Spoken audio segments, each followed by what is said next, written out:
हमने उसको डाइट का पैटर्न एक्सप्लेन किया कि आप ग्लूकोज लोड कम करें डाइट का और आपका ब्लड शुगर लेवल कम होने लगा।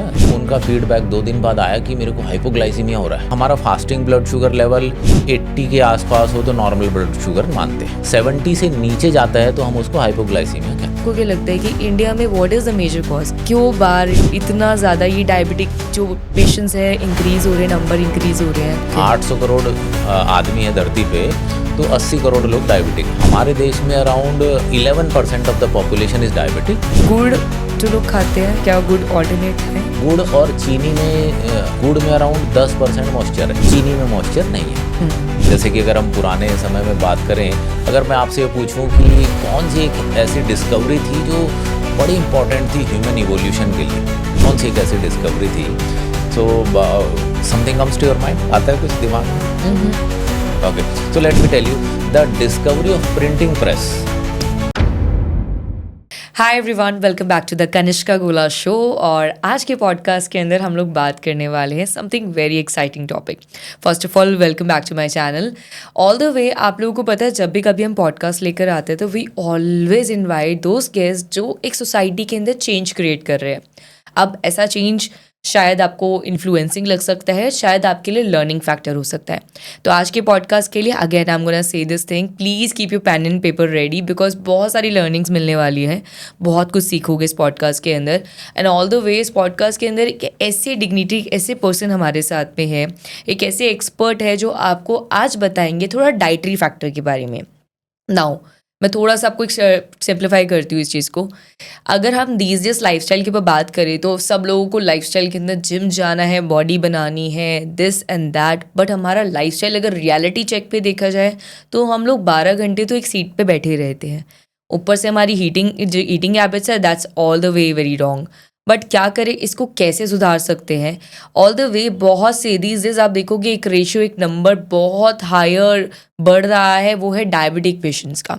इतने सारे जो डायबिटिक्स है ना, जो देखने के लिए मिल रही है, बच्चे बच्चे में आ रही है। अभी ऐसा क्यों हो रहा है? There is some reason and factor which I don't know definitely. तो हमारे पास एक एक्सपर्ट है जिनको आपने शार्क टैंक सीजन 2 में भी देखा है।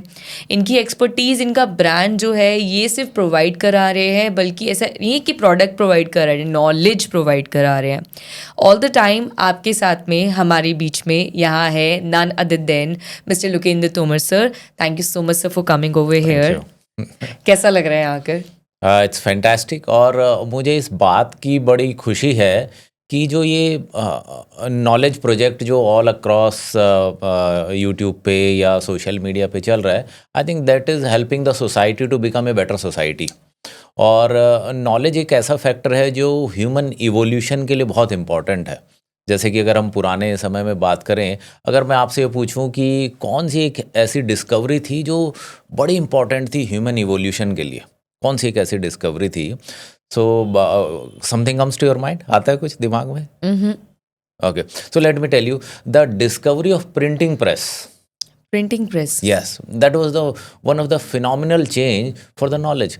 अगर प्रिंटिंग प्रेस नहीं होती तो आपको किताबें कहाँ से मिलती? Through that. तो पुराने ज़माने में क्या हो रहा था कि जो नॉलेज थी वो हम हाथ से लिखते थे और वो लोगों को ट्रांसफ़र कर रहे थे। तो कितनी किताबें आप लिख सकते थे, कितने लोगों तक पहुंच सकते थे? तो नॉलेज बहुत ही लिमिटेड लोगों के पास थी।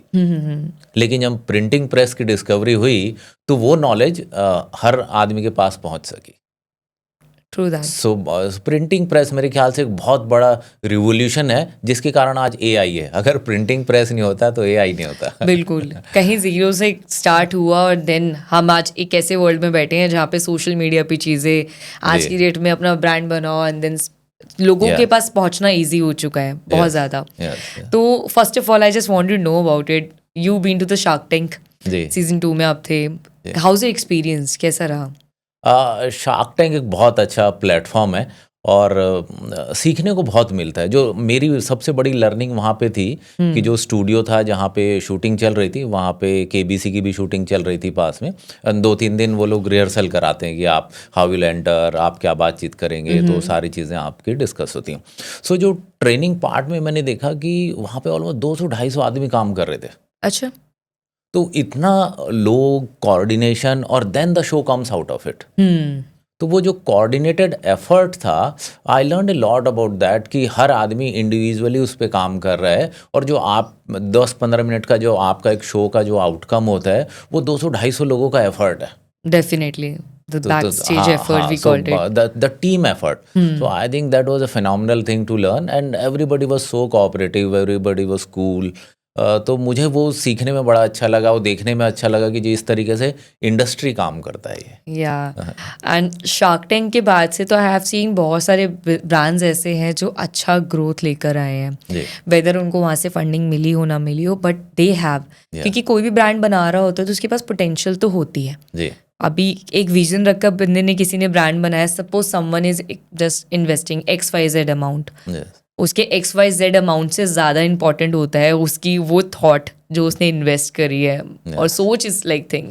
सो I have came across your profile, and जब मैंने देखा था कि आपने एक ऐसा ब्रांड डेवलप करा है that is called the Diabexy, और आप डायबिटिक के जो पेशेंट्स हैं उन लोगों के लिए फूड आइटम्स ईजी कर रहे हैं। जी जी जी। सो जितना सुना जाता है, थोड़ा सा मैं आपसे जानना चाहूँगी व्हाट इज़ डायबेक्सी और क्या काम करता है, किस तरीके से हाउ दिस प्रोसेस गोज। जी सो डायबिटीज़ को अगर आप देखें तो बहुत बड़ी प्रॉब्लम है आजकल, लेकिन मेन प्रॉब्लम क्या है डायबिटीज़ में कि ब्लड शुगर लेवल जितना होना चाहिए उससे ज़्यादा रहता है।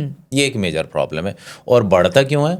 वो बढ़ता इसलिए है कि जो भी हम खाना खाते हैं उसमें ग्लूकोज होता है, तो उसको उस फूड का ग्लूकोज लोड वैल्यू कहेंगे कि जब हमने खाना खाया वो बॉडी में गया, डाइजेस्ट हुआ और उसने कुछ ग्लूकोज छोड़ा। तो कोई फूड प्रोडक्ट कम ग्लूकोज छोड़ेगा, कोई ज़्यादा। तो जितना ज़्यादा फूड ग्लूकोज छोड़ेगा उतना ज़्यादा ब्लड शुगर लेवल बढ़ेगा। तो ऐसा फूड जो ब्लड शुगर लेवल बढ़ाएगा वो डायबिटीज़ को बढ़ाएगा। ऐसा फूड जो ब्लड शुगर लेवल कम करेगा, इसका मतलब उसके अंदर ग्लूकोज कम है। तो डायबेक्सी ऐसे फूड प्रोडक्ट बनाता है जो शुगर स्पाइक नहीं करता, तो उससे डायबिटिक पेशेंट को बेनिफिट मिलता है। तो आप मतलब एक तरह से थोड़ी लाइफ इजी कर रहे हो उनके लिए ऑल द वे। एक और चीज़ मुझे पूछना है कि आपसे, जैसे डीज डेज मैंने बहुत सुना है और आपके प्रोडक्ट पे भी देखा है, शुगर कंटेंट को हम ज़ीरो करते चल रहे हैं, और मैं भी इस चीज़ के लिए बहुत हाई बिलीवर हूँ। मुझे लग रहा है कि आज पॉडकास्ट में हमें ये चीज़ बतानी चाहिए इस चीज़ के लिए, because you are the expert in this. White sugar जो है, जो लोग कंजम्पशन कर रहे हैं, बहुत ईजिली कंज्यूम कर रहे हैं, चाहे वो वेदर वो चाय के अंदर पी रहे हो या फिर अदर चीज़ों में कंज्यूम कर रहे हो। And even in India I have seen people are very addictive, बहुत आदी हो चुके हैं वाइट शुगर के। मुझे जब पता लगा था white sugar is the poison, मैंने उस दिन ही छोड़ी थी, और आज तक शायद मेरे घर के अंदर वाइट शुगर नहीं आती है। मैं बाहर भी वाइट शुगर कंज्यूम नहीं करती हूँ। मैं उसका ऑल्टरनेट वर्जन रखती हूँ कि अगर है जैगरी ले लिया है, गुड़ ले लिया है, that is like raw form. तो आप वाइट शुगर के बारे में, बिकॉज ये all the way diabetic patient के लिए तो बिल्कुल ही ज़्यादा जहर है, बट नॉर्मल लोगों के लिए तो है कि धीरे स्लो पॉइजन बोल सकते हैं इसको। What do you like think about कि वाइट शुगर का क्या मिथ है और क्या फैक्ट्स है, क्या रियलिटी है उसकी? सो अगर हम शुगर की बात करें, वाइट शुगर की बात करें कि is it dangerous for health? Yes, obviously it is dangerous for health. लेकिन क्या सिर्फ वाइट शुगर ही एक वो इशू है कि जिसके कारण ये प्रॉब्लम है? तो आपने थोड़ी देर पहले एक वर्ड यूज़ किया, addiction. So I would like to go to that word, addiction, because वो ज़्यादा इंपॉर्टेंट वर्ड है rather than the white sugar. So addiction क्या है कि जब भी हम कोई ऐसा फूड खाते हैं जो बॉडी में ग्लूकोज देगा, तो वो एक पर्टिकुलर ये समझ लीजिए कि हमारी बॉडी में एक एक्सपीरियंस क्रिएट करता है। एंड जो शुगर है, हिस्टोरिकली अगर आप 50,000 साल पहले जाके भी हिस्ट्री देखेंगे, तो शुगर जो है हमारी बॉडी में इमोशन ऑफ हैप्पीनेस क्रिएट करता है, कॉन्टेंटमेंट, कि यार ये मज़ा आ गया, खा के मज़ा आ गया। और वो शुगर बहुत अच्छे से करता है। और भी बहुत सारे प्रोडक्ट हैं जो ये पर्पस सॉल्व करते हैं कि अच्छा लगे खाने में। शुगर बहुत जल्दी करता है, तो वो हम अच्छा फील करने के लिए बार बार शुगर खाते हैं। लेकिन अब शुगर के नाम से वो फेमस तो हो गया कि भाई ये शुगर है और ये शुगर स्पाइक कर रहा है, लेकिन ऐसे बहुत से फूड प्रोडक्ट हैं हमारी डाइट में जो शुगर से ज़्यादा ब्लड शुगर स्पाइक करते हैं। तो जैसे कि हम कहें कि पोहा। अच्छा। तो अगर हम पोहा खाएं और शुगर खाएं तो कौन ज़्यादा शुगर स्पाइक करेगा? तो पोहा ज़्यादा करेगा शुगर से। कैसे? सो जैसे अभी हम एक ग्लूकोज लोड की बात कर रहे हैं, तो अगर हम ये पहचानना चाहते हैं कि कौन सा फूड कितना ग्लूकोज छोड़ेगा, हाँ, तो उसको उस फूड का ग्लूकोज लोड कहेंगे हम। ठीक है। तो जैसे हम एक छोटा सा एग्जांपल लें कि 100 ग्राम आटा अगर हमने खाया गेहूं का, तो उसने 50 ग्राम ग्लूकोज दिया। हुँ, तो हम ये कहेंगे कि 100 ग्राम गेहूं के आटे का ग्लूकोज लोड 50 है। हुँ, ठीक है। ऐसे ही हम कहें कि 100 ग्राम हमने ग्लूकोज खाया, तो वो 100 का 100 ग्राम ग्लूकोज देगा। हुँ, तो ग्लूकोज का ग्लूकोज लोड 100 हो गया। हाँ, तो ऐसे ही जो चीनी है, वाइट शुगर, उसका ग्लूकोज लोड 65 हो गया। ठीक है। ठीक है, गेहूं का 50, इसका 65। और जो ये अभी हम पोहे की बात कर रहे थे, हुँ, it will come close to 80। इतना एकदम से? यस। तो इसके लिए मैंने एक ये ग्लूकोज लोड का एक चार्ट बनाया है। ये हुँ, अगर आप देखेंगे तो इसका एक चार्ट भी है और ये बुकलेट भी है। तो इसमें ऑलमोस्ट 300 फूड आइटम्स हैं जिनका ग्लूकोज लोड दिया हुआ है। हुँ, तो इससे आप ये पता लगा सकते हैं कि कौन सा फूड कितना ग्लूकोज स्पाइक करेगा। अभी थोड़े दिन पहले आप देखेंगे कि वो निखिल कामत का पॉडकास्ट हुआ था, और वो लॉन्जेटिविटी पे जो उनके एक्सपर्ट आए थे, क्या ब्रायन जॉनसन, क्या यही नाम है शायद आई उनका। Didn't get the name but like मैंने उसका कुछ पार्ट देखा था पॉडकास्ट का। हाँ, तो उसमें एक सेंटेंस उन्होंने बहुत अच्छा बोला था, जो मैं लोगों को उसका ध्यान खींचना चाहूँगा, हुँ, कि हमें लोगों की कही सुनी बात पे नहीं जाना चाहिए, डेटा पे फोकस करना चाहिए, क्योंकि डेटा झूठ नहीं बोलता, ये बात सच है ना। है। तो वो डेटा क्या है कि हम ये कहें कि अरे ये शुगर बढ़ा रहा है, वो शुगर बढ़ा रहा है, डेटा तो देखो।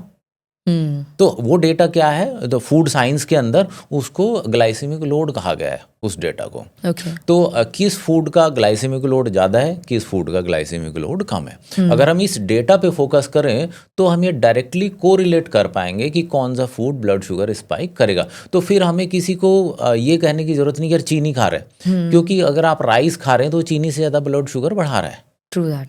तो राइस का प्रोडक्ट ही पोहा हुआ, हुँ, वो भी ब्लड शुगर बढ़ाएगा। हाँ, तो ऐसे ही अगर हम ग्लूकोज लोड का पैरामीटर देखें तो उससे चीज़ें साफ हो जाती हैं। तो दूध का दूध, पानी का पानी।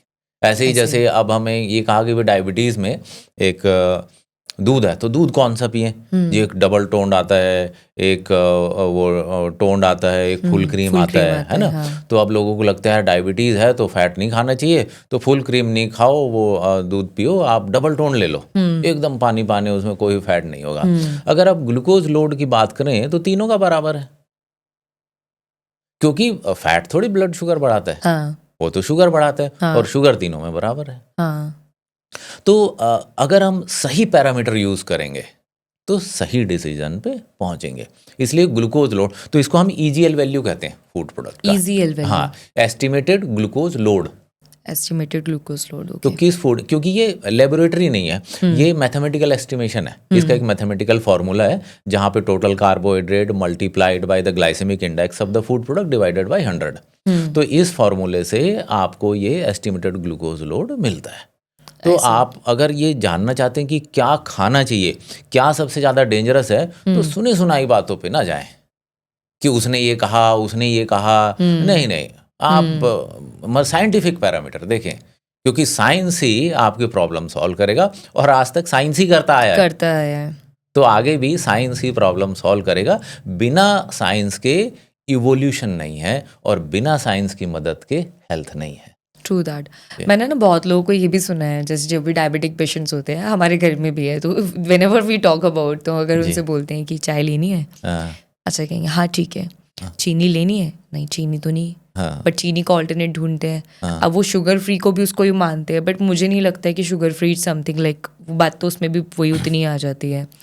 बहुत कई बार वो लोग खाने की चीज़ों को हम कुछ बोलेंगे तो ये नहीं नहीं वो नहीं खा सकते हैं, ये नहीं खा सकते हैं, but at the end they have craving.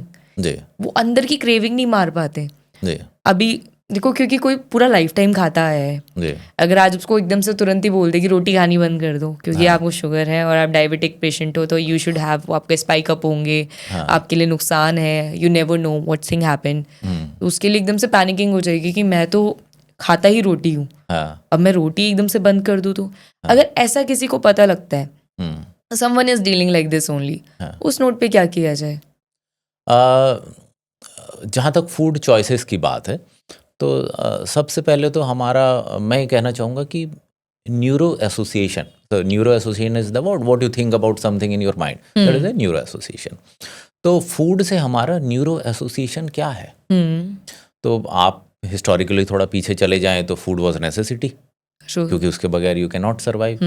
Then the second stage came where you needed a food security, कि भाई आज तो मिल गया, कल मिलेगा कि नहीं, परसों मिलेगा कि नहीं, जनवरी में मिला, मार्च में मिलेगा कि नहीं. So that was the food security. Today, food has become entertainment. How? So, कुछ सेलिब्रेशन है तो खा लेते हैं, टाइम पास करना है तो खा लेते हैं, हाँ. मूवी जाना है तो खा लेते हैं, हॉलीडेज पे है तो कुछ खा लेते हैं, बहुत घर में रखा है तो खा लेते हैं, हाँ. और फ्री का है तो खा लेते हैं. तो जो फूड है उसका पर्पस नरिशमेंट नहीं रह गया है. Food is become an object of entertainment. तो वहाँ प्रॉब्लम है. तो जब हम एंटरटेनमेंट से फूड को जोड़ते हैं तो that makes you feel good. True that. And that brings to the addiction. क्योंकि हमने न्यूरो एसोसिएशन क्या किया, this makes us feel good rather than looking at the health point of it, कि मुझे खाना चाहिए या नहीं खाना चाहिए, मेरे हेल्थ पे क्या इम्पैक्ट होगा. So we are not looking at that. हमने कहा यार खा के देखते हैं, मजा आएगा. फिर आधे घंटे बाद कुछ और आ गया, ये अच्छा ये भी ट्राई कर लेते हैं. फिर आधे घंटे बाद अरे ये भी कुछ ट्राई कर लेते हैं. तो ये जो फूड का जो माइंड से एसोसिएशन है वो एक बहुत बड़ा फैक्टर है कि हम क्या खाते हैं, क्या सेलेक्ट करते हैं, क्या फील करते हैं. क्योंकि जो डेप्रिवेशन जो फील हो रहा है कि यार अब तो मैं कुछ खा नहीं पाऊंगा, अब मेरी लाइफ तो बेकार हो गई. क्योंकि हमने तो कहा कि लाइफ में हैप्पीनेस तो खाने के बगैर है ही नहीं. हाँ, और इंडिया में तो लोग मानते ही है कि food is like a first thing. हाँ, तो वो हमारे लिए सोर्स ऑफ हैप्पीनेस हो गया. लेकिन जब सोर्स ऑफ हैप्पीनेस फूड हो गया तो you have to eat lot of it to get happier, and you want to be happy every day, happy every time. तो मतलब फूड जब सोर्स ऑफ हैप्पीनेस बन जाता है तो जो मेटाबॉलिक मशीन है इसका क्या होगा भाई, इसकी भी तो कुछ कैपेसिटी है. आपने वो मशीन देखी होगी जो गन्ने का जूस ऐसे ऐसे करके निकालते हैं, उसमें लिमिटेड कैपेसिटी गन्ने तो जाएगी. बिल्कुल. अब इसमें भर के गन्ने जूस कहाँ से निकलेगा उसका. ऐसे ही पेट है हमारा, इसमें थोड़ा सा सामान डालेंगे जूस निकालेगा, और दिन रात इसमें भरे जाएंगे, ठूसे जाएंगे, तो जूस कहाँ से निकालेगा ये. और ये चीज़ शायद इसको भी बोलते हैं कि इंटरमीडिएट फास्टिंग के अंदर भी आता है कि 16 hours while you fasting 8 hours you eating, तो आपके स्टमक को टाइम भी मिलता है हील करने के लिए. वट एवर यू ईट उसको डाइजेशन में भी. और जितना थोड़ा सा मुझे जितना पता है कि हर एक, इवन हम कई बार डाइट के चक्कर में करते करते लोग फ्रूट्स खाते हैं, उसमें कितना शुगर इंटेक ज़्यादा होता है. फ्रूट्स के अंदर हो गया, एंड लोग बड़े शौक से खाते हैं, ये तो खा सकते हैं. अगर ये इनके से फास्टिंग का टाइम चल रहा हो, नवरात्रे चल रहे हो, तो फिर तो India is on high peak. हर घर के अंदर सबसे ज़्यादा ये चीज़ होती है, या तो हम खाएंगे फ्रूट्स, अगर फ्रूट्स नहीं खाएंगे तो इसकी पूरी खा लो, इसका वो खा लो, इसका ये खा लो, वो खा लो. वो फास्टिंग का मतलब ही खत्म हो जाता है. सही बात है. एंड लाइक ये चीज़ें थोड़ी सी चीज़ें हो जाती है. और मैंने एक चीज़ नोटिस करी while like I have travelling from the different countries, वहाँ लोगों को अंदर है ना ये डायबिटिक पेशेंट की प्रॉब्लम है ही नहीं. बहुत रेयर है कि कुछ परसेंटेज के लोग होंगे जिसके अंदर है, बट इंडिया में हर दूसरे बंदे को दिख जाएगी. अगर बोलेंगे तो पूछेंगे, और मेरे को लगता है कि अगर इसी हिसाब से चलता रहा तो आने वाले टाइम में ये जेनेटिक इशू हो जाएगा, ये सबको दिखाई देगा करके कि एक के बाद घर में किसी न किसी को हो रहा है. तो आपके हिसाब से आपको क्या लगता है कि इंडिया में what is the major cause, कि क्यों बार इतना ज़्यादा ये डायबिटिक जो पेशेंट्स है इंक्रीज हो रहे हैं, नंबर इंक्रीज हो रहे हैं, लोग जानने के बाद भी वही गलतियां कर रहे हैं. जी जी जी. हेल्दी समझकर ये है कि हेल्दी समझकर खाना है तो भर भर के खाना है. तो what is the myth and fact and all about this, और कैसे ये इंडिया ये डिक्लाइन कर रहा है हेल्थ को लेकर. जी, तो सबसे पहले थोड़ा स्टैट देखने की कोशिश करते हैं कि हम कहाँ, वेयर वी स्टैंड. तो अगर हम ग्लोबली देखें कि ग्लोबल एवरेज डायबिटीज़ का क्या है, एट एन एवरेज कि 800 करोड़ आदमी हैं पूरी दुनिया में, तो कितने लोगों को डायबिटीज़ होगी.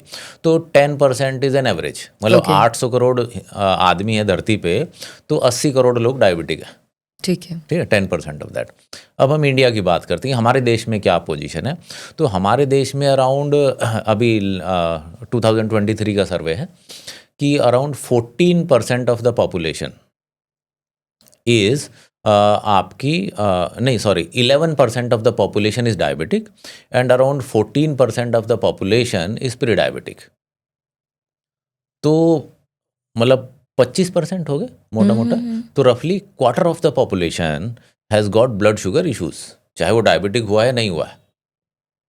तो 25% of the population has got some issue with the health. And why so? Because of our eating culture.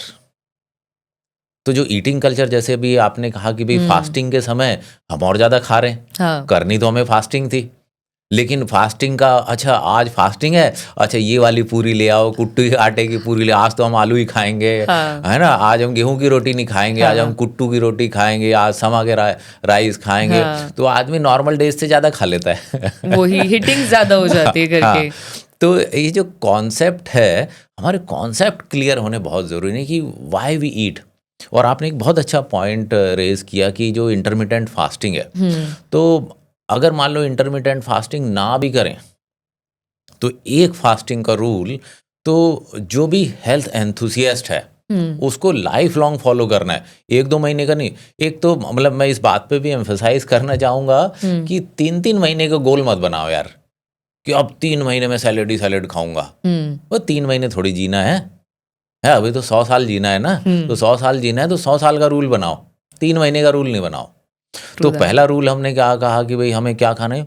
तो पहला रूल लाइफ में सब लोग एक समझ लें कि डेली 12 घंटे की फास्टिंग होनी चाहिए।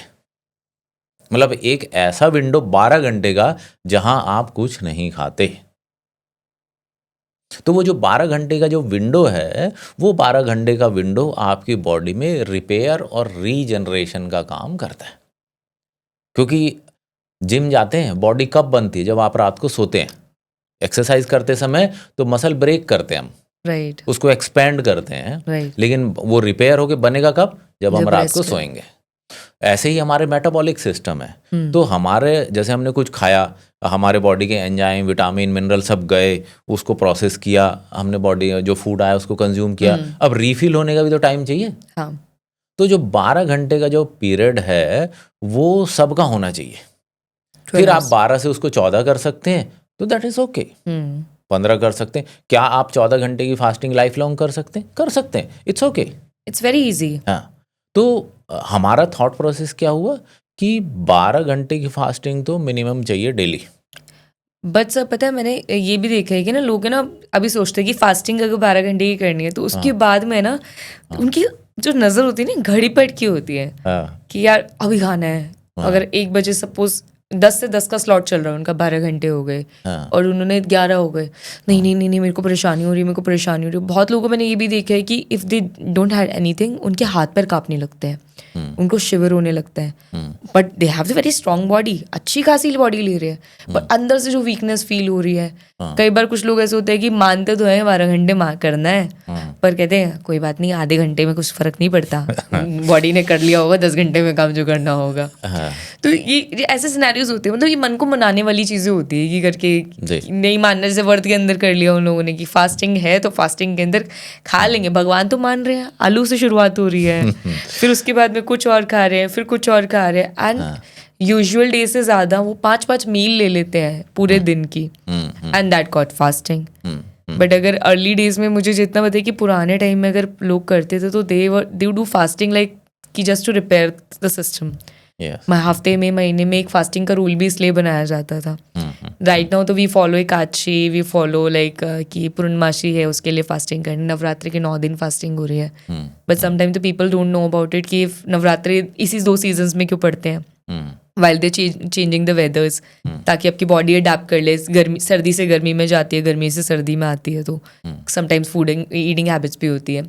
तो आपने तो ऐसे बहुत लोग देखते ही होंगे, ये जो वाले एक्सक्यूजेस लगाने वाले लोग होते हैं, जिन लोगों को पता है कि खाना क्या है, पर उसके बाद में बता रहे हैं है डायबिटिक पेशेंट, मन नहीं मान रहा, फिर आपके पास में आकर ही समटाइम्स कहीं कहते भी होंगे इस चीज़ को लेकर कि हमें बताओ कुछ ऐसा करके जिससे हमारा है ना ये काम हो जाए। मेरे को ना समझ नहीं आता, पर मेरे को खाना भी सब कुछ है, बट मुझे ऐसा है कि मुझे डायबिटिक भी नहीं होना। तो ऐसा क्या ईजीएस्ट फॉर्म है जो आप दे सकते हैं, अकॉर्डिंगली बता सकते हैं? पहले तो हम थोड़ा जनरल साइकोलॉजी की बात करें कि people eat too much and why they eat. तो एक बहुत ही पुराना इमोशन है, हमारे दिल में घर कर गया है और हजारों साल से किया हुआ है। दैट इज इमोशन है फियर। डर लगता है खाना नहीं मिला तो क्या होगा, and that is even today कि खाना नहीं मिला तो क्या होगा। जैसे कि हम दिल्ली हैं, दिल्ली से चंडीगढ़ जा रहे हैं सपोज कीजिए गाड़ी में, तो एक बैग खाने का रखा होगा गाड़ी में, पानी ले लो, थोड़ा चिप्स ले लो, 2-4 बिस्किट रख लो, भूख लग गई तो क्या होगा।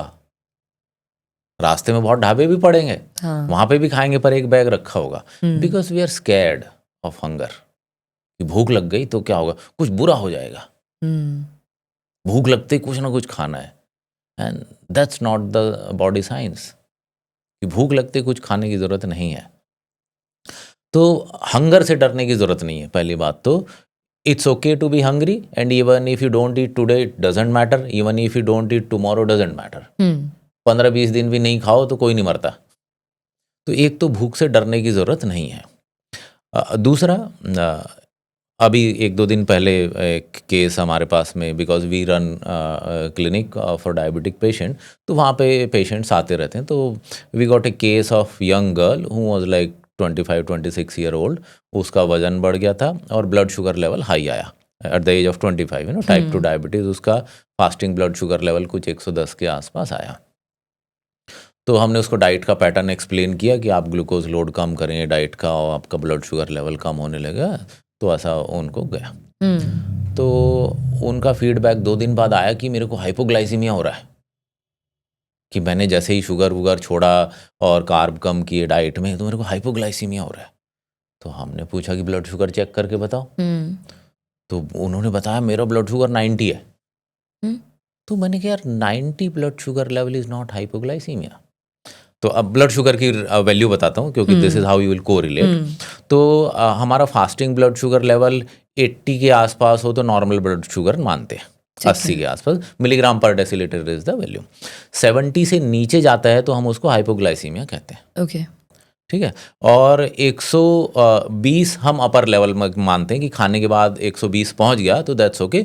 उससे ऊपर जाता है 140 से ऊपर आएगा तो प्री डायबिटीज़ हम कहेंगे, 200 से ऊपर जाएगा तो हम डायबिटीज़ कहेंगे खाने के बाद में। ये तो 110 से 90 आया, 70 हाइपोग्लाइसीमिया है, but she started feeling hypoglycaemia kind of thing at the 90 blood sugar level, जबकि वो तो normal blood sugar. Why this is happening?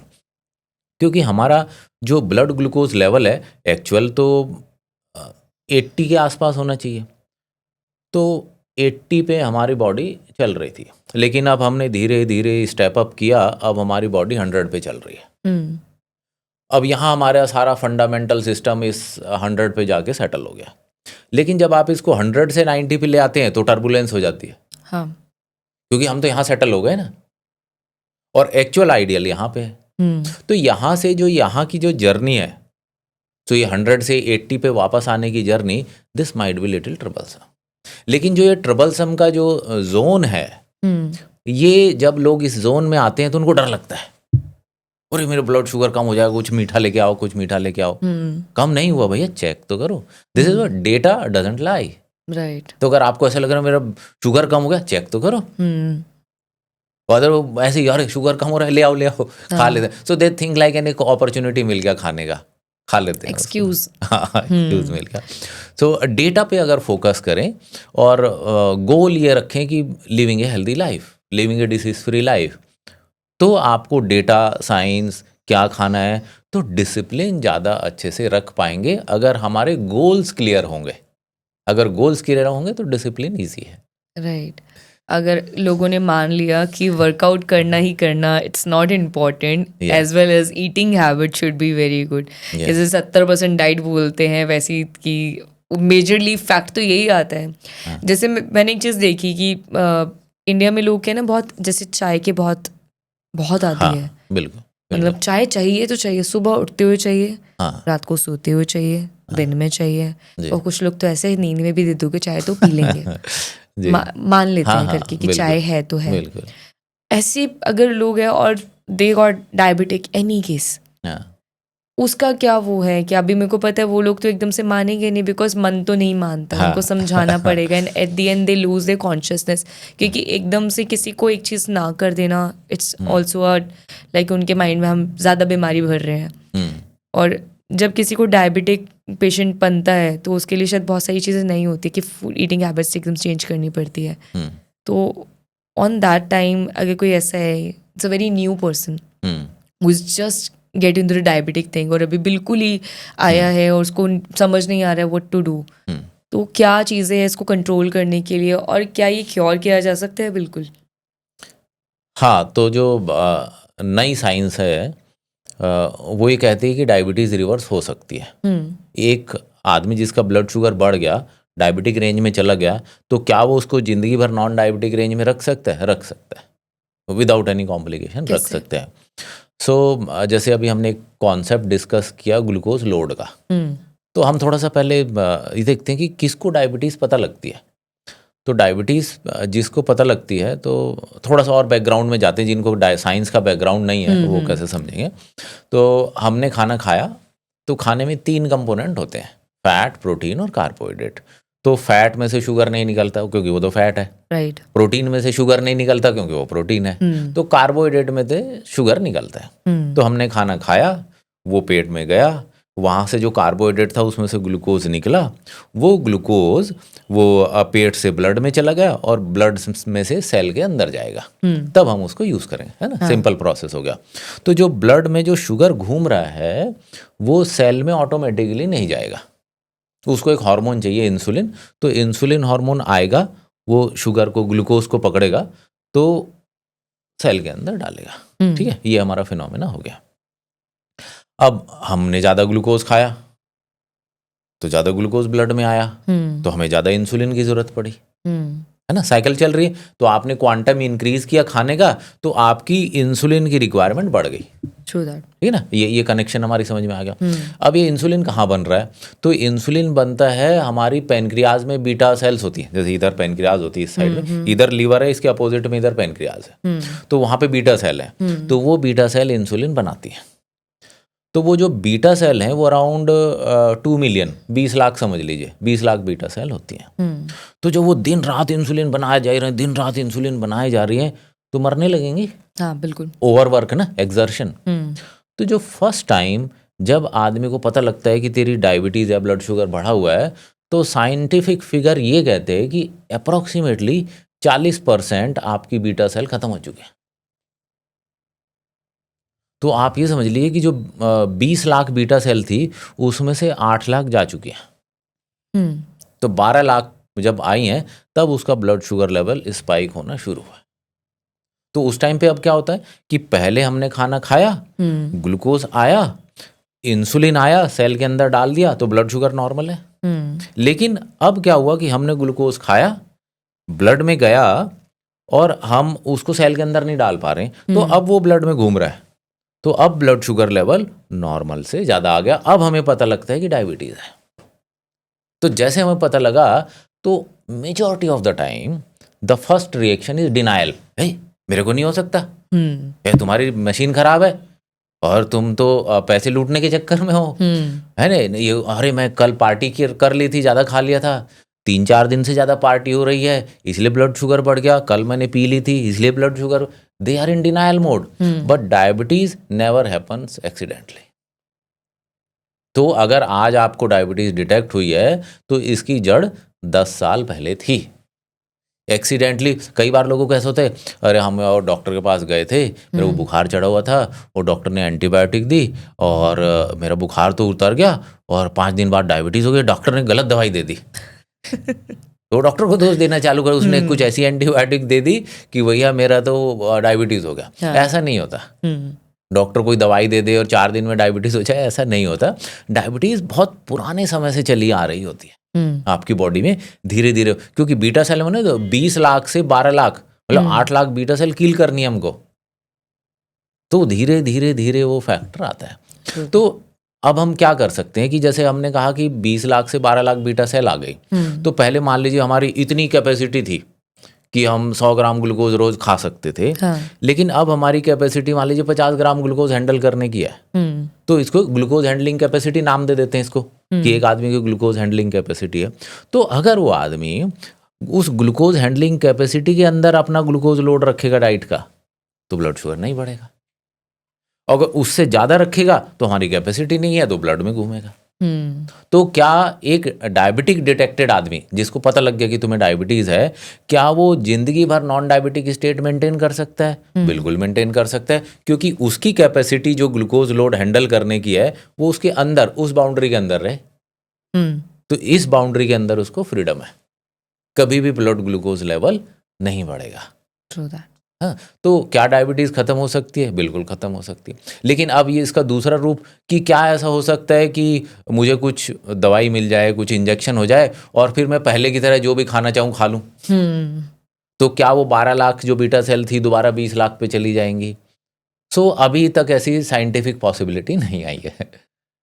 तो आदमी नॉन डायबिटिक रह सकता है ज़िंदगी भर in that disciplined environment. Just a good following the good diet only. Yes, yes. ऐसे. So I just want to know one more thing. जैसे कि मैंने बोला था कि कुछ लोग ऐसे होते हैं कि they are really have the craving for the something like चाय को लेकर big basic cheese. Ji ji. In India this is quite a like popular drink जो कि पानी के बाद में सबसे ज़्यादा पी जाने वाली चीज़ है. घर घर के अंदर या कोई भी कुछ होगा, स्ट्रेस है चाय पी लो, ये है चाय पी लो, इससे है चाय पी लो, थक रहे हो चाय पी लो, कहीं आ रहे हो चाय पी लो. And even when somebody having the wedding at the home, तो मतलब 10 जगह चाय पी लो. But still people are get addicted. और ऑल्सो वो पता भी है कि दे आर डायबिटिक. कैसे ऐसी जो क्रेविंग्स होती है उनको कट डाउन कर सकते हैं, और why this thing happen, why they got addicted towards this? So addictions की अगर हम थोड़ी साइंस समझने की कोशिश करें तो जो इमोशन है, एक तो इमोशन है एंगर एंड फियर का, ठीक है ना, और दूसरा इमोशन है लव एंड एक्सेप्टेंस का, एक्साइटमेंट का इमोशन. तो जो लव, एक्सेप्टेंस, एक्साइटमेंट, इस वाले सेगमेंट में एक न्यूरोट्रांसमीटर है या हार्मोन कहें आप उसको, वो है डोपामाइन. तो dopamine is a feel good factor, कि अगर मान लीजिए कुछ अच्छा है तो वो फील गुड फैक्टर है.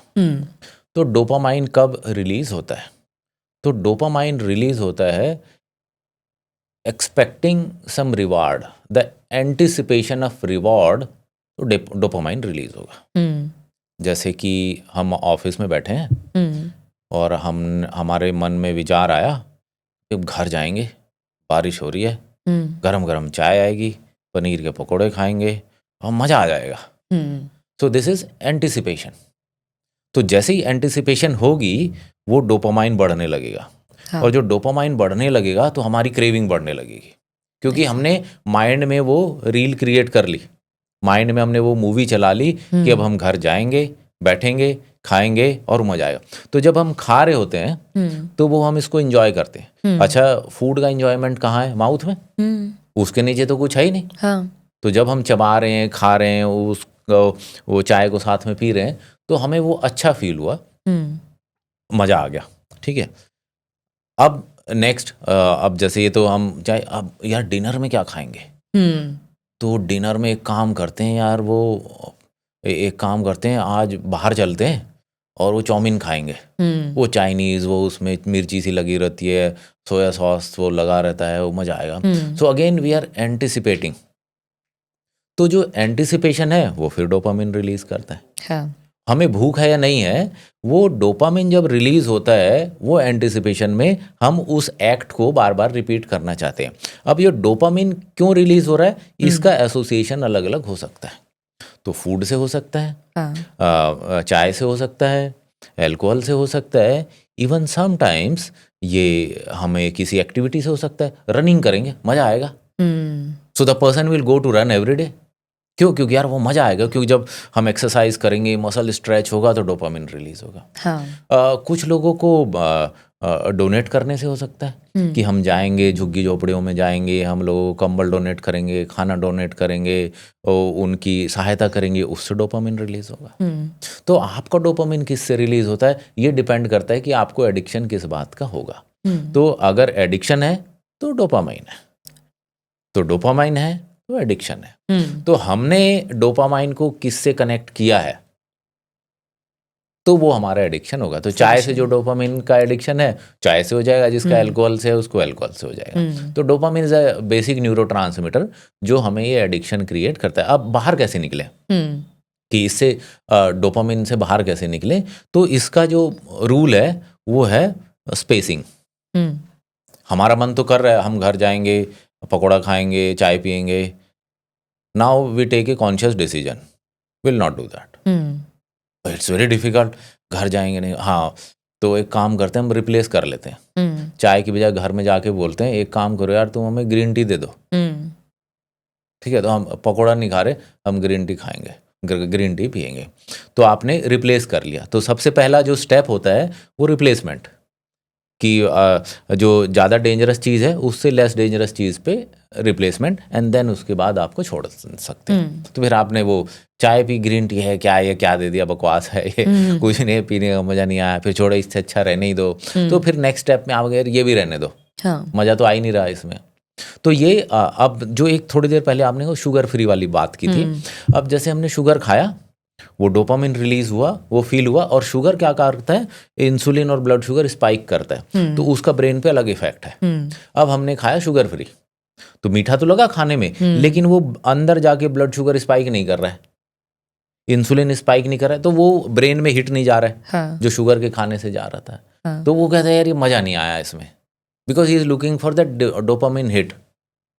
तो उसको मीठा तो मिल गया शुगर फ्री से, लेकिन वो हिट नहीं मिला, वो किक नहीं मिला उसको ब्रेन को, इसलिए उसको लगता है यार ये मज़ा नहीं आया उसमें। लेकिन उसको क्या, लेकिन जब उसको कॉन्शियसली वो कह रहा मुझे यार छोड़ना है, यार मीठा छोड़ना है, अब मीठा खाने का मन करता है, अब उसने वो जैसे शुगर ड्रॉप, हम एक शुगर ड्रॉप प्रोडक्ट बनाते हैं, आप दिखाएंगे अगर उसमें शुगर ड्रॉप हो तो। एक छोटा सा इसमें क्या करेंगे, जैसे आपके पास में चाय की जैसे हमने बात की, तो उसमें दिखाइए,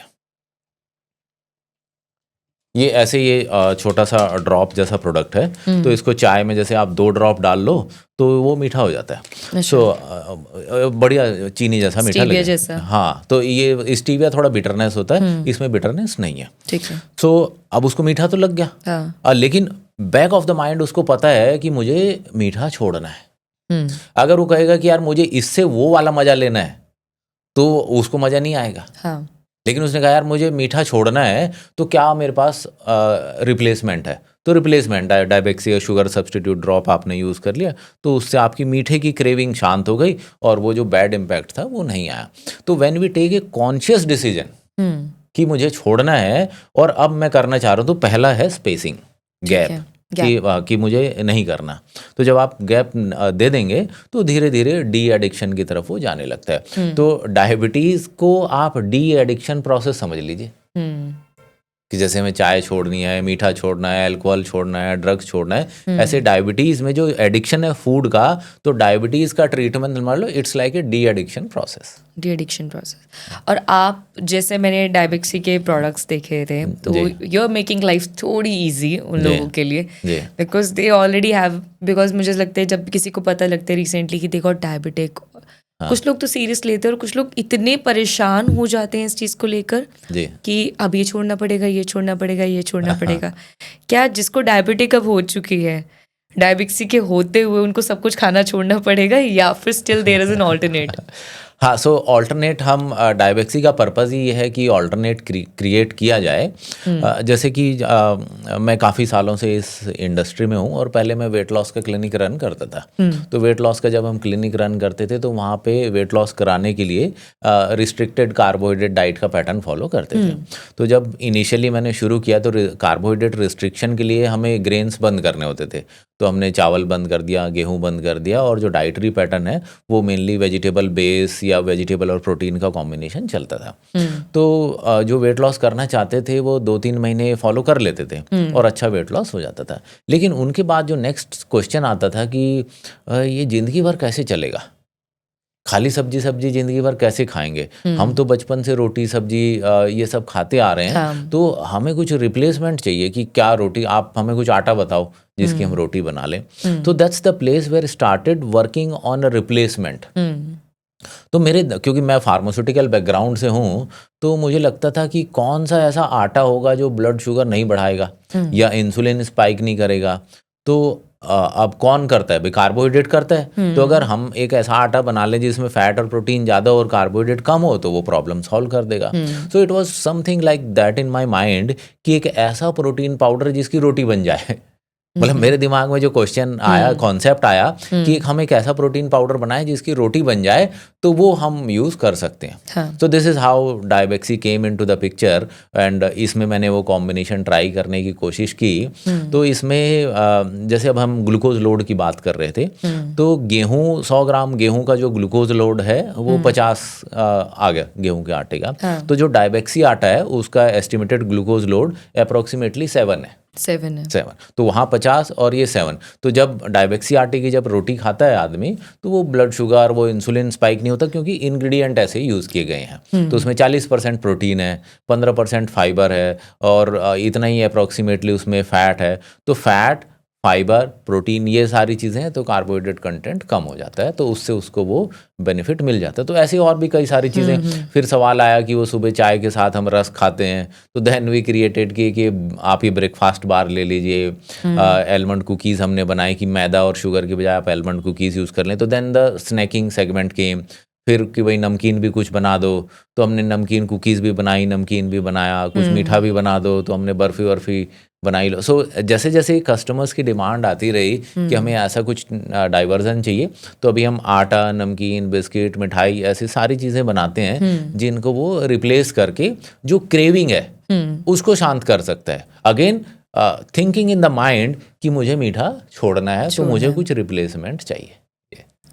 और अगर हम इस चीज़ पे पूछे कि जैसे कोई आपने आटे का बताया कि उसमें 50 और इसमें 7 बहुत डिफरेंस है। जी जी जी। कितनी कंजप्शन पे है एक रोटी पे?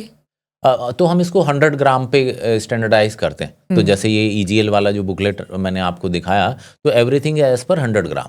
तो 100 ग्राम टू 100 ग्राम जब आप मैच करेंगे, तो आपको सब लेवल प्लेइंग दिखाई देगा। क्योंकि अगर किसी को 10 ग्राम पे कर रहे हैं, किसी को 200 ग्राम पे कर रहे हैं, तो लेवल नहीं हुआ। हाँ, तो हमने एक स्टैंडर्डाइज किया कि एवरीथिंग इज ऑन 100 ग्राम। 100 ग्राम। तो 100 ग्राम पे हमने इसको किया हुआ है। Very good. और ये तो चीज़ें मतलब मुझे लग रहा है कि it's kind of very good, और it's not about the diabetic people. Normal लोग भी इसे कंज्यूम कर सकते हैं। यस यस, बिल्कुल। वेरी इजी, लाइक अगर नॉर्मल आटा खा रहे हैं तो हम नॉर्मल आटे में हमें पता है कि उसमें ग्लूकोज लेवल ज़्यादा है। एट दी एंड हमें शुगर ही कट करनी है, चाहे इस तरीके से करे चाहे उस तरीके से करे।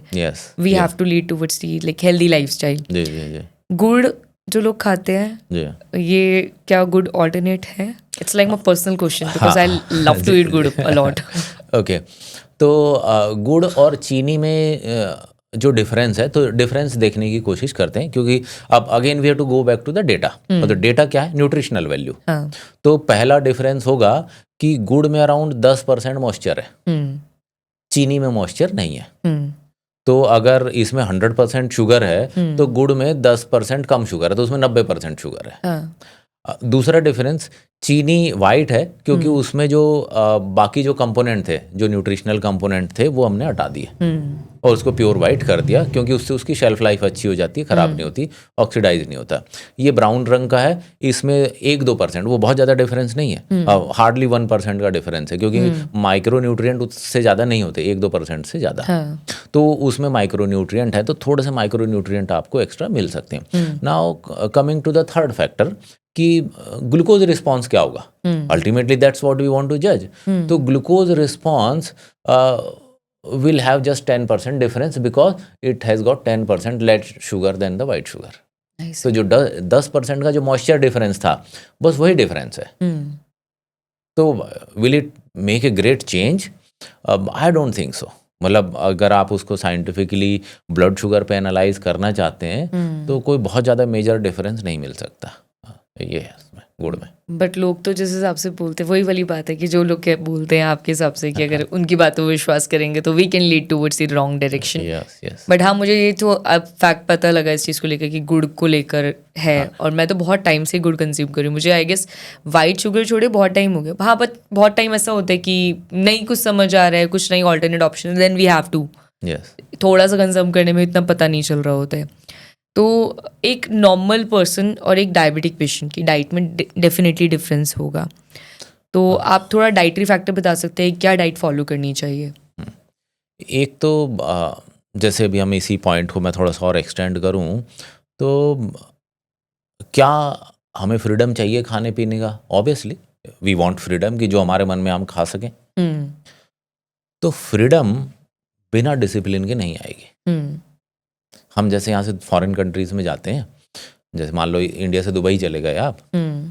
तो वहाँ सब बड़ा अच्छा लगता है। हाँ। रोड इतनी साफ है, कोई थूकता हुआ नजर नहीं आता। हाँ। हाँ। है ना, सब लाइन में चल रहे होते हैं, हम्म। डिसिप्लिन है, राइट। अच्छा लगता है। हाँ। और हम यहाँ पे आते हैं तो हमें कोई डिसिप्लिन नहीं दिखाई देता, यहाँ हम बुरा लगता है। हाँ। तो फ्रीडम और डिसिप्लिन ये साथ ही चलेंगे। तो अगर हम ये चाहते हैं कि ज़िंदगी भर हमें कोई रोक टोक ना हो खाने की, हम्म। तो आप डिसिप्लिन मेंटेन करिए, हम्म। एक बाउंड्री मेंटेन कीजिए, उसके अंदर पूरी फ्रीडम है। हम्म। तो डिसिप्लिन जो है आपको फ्रीडम देगा, but freedom always have a boundary and it should have a boundary. Right. आप सोचिए, समाज में अगर बाउंड्री ना हो हम्म। तो freedom is dangerous, true that. है ना। तो same is with our health. अगर फ्रीडम चाहिए तो बाउंड्री क्रिएट करना पड़ेगा। हम्म। तो अगर हम बाउंड्री के अंदर हैं तो हमें अपनी लिमिटेशन समझनी है, अपनी बॉडी की लिमिटेशन समझनी है। हम्म। अब हम इसी को डायबिटिक और नॉन डायबिटिक की डाइट पे समझें, तो वो नॉन डायबिटिक ही था पहले, हम्म। अभी तो डायबिटिक गया। हाँ। मतलब वो अपनी बाउंड्री तोड़ के बाहर निकला। हम्म। तो अगर आप उस बाउंड्री के अंदर, जो डिसिप्लिन की बाउंड्री जो है हमारी, और बाउंड्री क्या है, हमारी कैपेसिटी, राइट। हमारी मेटाबॉलिक कैपेसिटी। हम्म। तो अगर हम अपने फूड को अपनी मेटाबॉलिक कैपेसिटी के अंदर रखते हैं हम्म। तो फ्रीडम बहुत है। राइट। और जब आप मेटाबॉलिक कैपेसिटी की बाउंड्री बाहर कूदते हैं तो वहाँ बीमारियाँ हैं। हम्म। तो ये लक्ष्मण रेखा है जो हमें क्रॉस नहीं करनी है। तो डायबिटिक और नॉन डायबिटिक की डाइट डिफरेंट होगी? नहीं, मैं कहूँगा कि आप ये लक्ष्मण रेखा का कॉन्सेप्ट सीखें कि ये मेरी मेटाबॉलिक लक्ष्मण रेखा है। हाँ। इस मेटाबॉलिक लक्ष्मण रेखा के अंदर मुझे प्ले करना है। तो metabolic Lakshman rekha, again we go back to the data, will talk in terms of nutritional data. तो फैट, प्रोटीन और कार्बोहाइड्रेट, ये 3 मेजर कंपोनेंट हैं जिनके बेसिस पे हमें डाइट प्लान बनानी चाहिए। तो सबसे पहला कंपोनेंट ले लेते हैं कि प्रोटीन। तो प्रोटीन कितना होना चाहिए? ठीक है। तो प्रोटीन हम कहते हैं 1 ग्राम पर KG of ideal body weight. Medical science अब 0.8 पे आ गया है, तो 1 ग्राम पर KG of ideal body weight. तो आइडियल बॉडी वेट, मान लीजिए आपका आइडियल बॉडी वेट 60 केजी है, सपोज कीजिए आपका आइडियल बॉडी वेट, तो आपको 60 ग्राम प्रोटीन खाना है। ठीक है। मान लीजिए आपका वजन 90 केजी है, होना 60 चाहिए, तो अब आप 90 ग्राम नहीं खाना प्रोटीन, आपको खाना 60 के बेसिस पे। तो पहला प्रोटीन हो गया। और जितना प्रोटीन खा रहे हैं उतना ही अप्रोक्सीमेटली आप फैट खा सकते हैं। हाँ। तो अगर आपने 60 ग्राम प्रोटीन खाया तो 60 ग्राम फैट खा सकते हैं। अब 60 ग्राम ये हो गया। तो अब जो कार्बोहाइड्रेट है वो हमें 60 ग्राम या उससे नीचे रखना है। तो कार्ब प्रोटीन से कम होना चाहिए। तो कार्ब प्रोटीन से जब आप कम रखेंगे तो आपका इंसुलिन हार्मोन की बैलेंसिंग रहेगी। इंसुलिन हार्मोन की बैलेंसिंग होगी, ब्लड शुगर की बैलेंसिंग होगी। इंसुलिन और ब्लड शुगर लेवल बैलेंस होगा तो लाइफ में बीमारियां नहीं होंगी। तो जो लाइफस्टाइल डिसीजेज हैं, जिनको हम लाइफस्टाइल डिसीज कह रहे हैं, वो आज मेजर पोर्शन है। पहले आदमी इन्फेक्शन से मरता था। हाँ। अब इन्फेक्शन से कौन मरता है? कोई नहीं मरता, इतनी एंटीबायोटिक है। इन्फेक्शन से कोई नहीं मरता। अब आदमी डायबिटीज से, हार्ट अटैक से, किडनी फेलियर से, ब्रेन डैमेज से, इन सब प्रॉब्लम से मरता है। They are all related to the lifestyle. तो मेटाबॉलिक लक्ष्मण रेखा के अंदर अगर आप ये फैट, प्रोटीन, कार्बोहाइड्रेट देख के खाएंगे, and your carb content should always be less than your protein content. तो अगर आप ये गाइडलाइंस फॉलो करेंगे तो आप खुद ही डाइट प्लान बना सकते हैं। मतलब मेरा फोकस ये है कि नॉलेज और डिसिप्लिन में 2 वर्ड पे, जो भी यंग पॉपुलेशन है, मैं 2 वर्ड पे उनका फोकस लेके जाना चाहूँगा कि पहले तो नॉलेज एक्वायर करें। एंड आप नॉलेज एक्वायर कर सकते हैं because you have got one of the fundamental skill which you have mastered, and that fundamental skill is the ability to read. Right. If you can read, you can do anything in this world, because if you can read, you can get the knowledge which is in the books. Right. And once you can acquire knowledge, you can do a lot of things. So knowledge and then the discipline, because knowledge के बाद अगर discipline नहीं हुआ तो you are dangerous to the society. True that. तो knowledge आए, discipline आए और मन में ये विचार आए कि अपना अच्छा करना है और समाज का भला करना है। तो अगर हम ऐसा करेंगे तो एक यूथ क्रिएट करेंगे, एक सोसाइटी क्रिएट करेंगे जो हमारे देश को तरक्की पे लेके जाएगा, आगे की तरफ लेके जाएगा, क्योंकि हेल्दी नेशन ही ग्रोइंग नेशन बनेगा, अनहेल्दी नेशन ग्रोइंग नेशन नहीं बनेगा। एंड आई विश कि हम डायबेक्सी के थ्रू और इस पॉडकास्ट के थ्रू कुछ लोगों को जितना हमसे होगा वहाँ तक उनको एक हेल्दी लाइफस्टाइल की तरफ लीड करवा पाए। All the way if you really want to check out those products और डायबेक्सी के बारे में जानना चाहते हैं, वैसे this is the one of the renowned brand, already लोग जान रहे हैं, अच्छे कस्टमर व्यूज़ के साथ में लोग बहुत ज़्यादा ये चीज़ें हो गई कि रिप्लेसमेंट ला चुके हैं अदर प्रोडक्ट्स से, डायबेक्सी के प्रोडक्ट्स पे। तो अगर आप लोग चेकआउट करना चाहते हैं तो वेबसाइट पे जाकर चेक कर लेना। They have the great Instagram page, वो आप देख सकते हैं। इनके यूट्यूब चैनल्स पे इनकी इन्फॉर्मेटिव वीडियोस होती है, you can check out all the way. यहाँ पे बहुत सारी चीज़ें बताई हैं। जितना आज के पॉडकास्ट में मैंने सीखा है, जितना कि मुझे लग रहा था कि मेरे लिए ही I should take in paper and pen so that I can learn about this thing more. और आई एम श्योर कि आप लोगों को भी उतना ही सीखने के लिए मिला होगा in this throughout the podcast. Thank you so much sir for coming over here, बहुत अच्छा लग रहा है इस चीज़ के लिए। I have a small gesture for you, can we have this is for you. Okay, thank you so much sir. So in this podcast we learn lot और आई एम श्योर बहुत सारा सीखने के लिए मिल रहा है। तो इसको ध्यान से सुनना, अगर नहीं समझ आता दोबारा से रिपीट करके देखना, बिकॉज जितनी बार देखोगे उतनी बार नई चीज़ें पता लगेगी, some of the scientific fact and some of the realistic fact also. So आप ये सारी चीज़ देखना, आई एम श्योर ये हेल्पफुल रहेगा।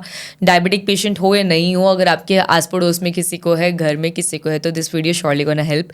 Thank you so much and you can also watch this podcast and listen this podcast on Spotify as well. तो Spotify जाकर ज़रूर सुनना, अच्छी अपनी हेयरिंग पावर बढ़ाइए साथ साथ में। ऑल्सो आप पॉडकास्ट को यूट्यूब पे देख ही रहे हैं, वी हैव अ सीरीज़, आप पूरी सीरीज़ को वॉच आउट करिए। Thank you so much. मिलते हैं नेक्स्ट गेस्ट और नेक्स्ट पॉडकास्ट के साथ में, बहुत अमेजिंग सी कुछ होने वाला है, so please be excited for it. Thank you so much. This is me Kanishka. And thank you, Kanishka ji. This is something from Diabeksy for you. Thank you so much, sir. We liked being here. You are a very good host. Thank you so much, sir. Thank you so much.